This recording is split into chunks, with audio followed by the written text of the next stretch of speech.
1 month ago today, the country was rocked by the shooting at Marjory Stoneman Douglas High School in Parkland, Florida. Tens of thousands of students across the nation walked out of class today to protest gun violence. This is just a sample of the dozens of cities where mass protests happened today. Anya Parenpil caught up with some of the demonstrators here in the nation's capital. The slogan today is enough, as students around the country have staged a mass walkout from class. Their message is simple. They're fed up with Congress's inaction on gun control and say no student should have to live in fear that their school could be next. At Georgetown University's walkout, 3 minutes of silence were observed to demonstrate just how quickly a gunman murdered 17 students in Parkland, Florida just 1 month ago, equipped with an AR-15 semi-automatic rifle. We can start with common sense things such as background checks, ban on assault weapons, because I don't think any citizen needs such a high-power weapon in their hands. Over 5 years ago, my cousin Victoria Soto was a first grade teacher who was killed at Sandy Hook School in her first grade classroom. So that kind of was the spark that motivated me to get involved in the movement. And that was over 5 years ago, and not a lot has changed.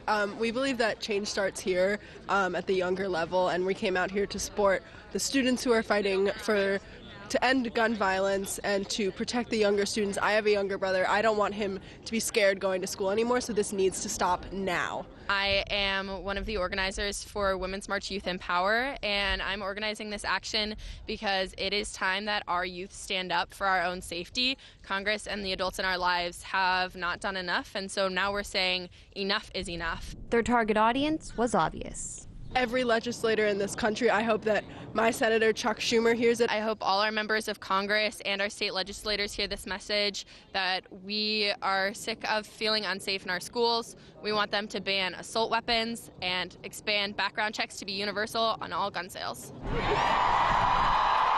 Across town, around 1,000 students, teachers, and administrators carried their rallying cry to the steps of the nation's capital. Students shouldn't have to be afraid that a person will shoot them at school.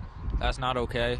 So I thought I'd come here and show my opinion. Because we're going to be the next generation to vote, and people who are lobbying people just to have their guns in this country that make people unsafe, it's not right. Several members of Congress stopped by. Chants erupted in admiration for Vermont Senator Bernie Sanders when he paid a brief visit to the crowd in a show of support for the young students. We're all in danger of gun violence, and we need to be safe in our schools because our schools are our learning environments. This is where we develop, this is where we grow, and we need to do it in a safe environment. This isn't okay. I think enough is enough, and shootings happen way too often. Just last week, there was another shooting at a mall near our school, and it's just insane how often this is allowed to happen. I think that the suffocating reality of the situation is that, as students, we're all vulnerable to attacks like the ones in Parkland and other places. It really could be any of us, and I know that, even something as far as Florida, it really hits close to home.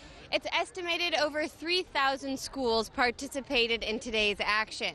And while their call was loud and clear, their hope is that it will reverberate not just across campus, but in the halls of power as well. In Washington, Anya Parenpil, RT.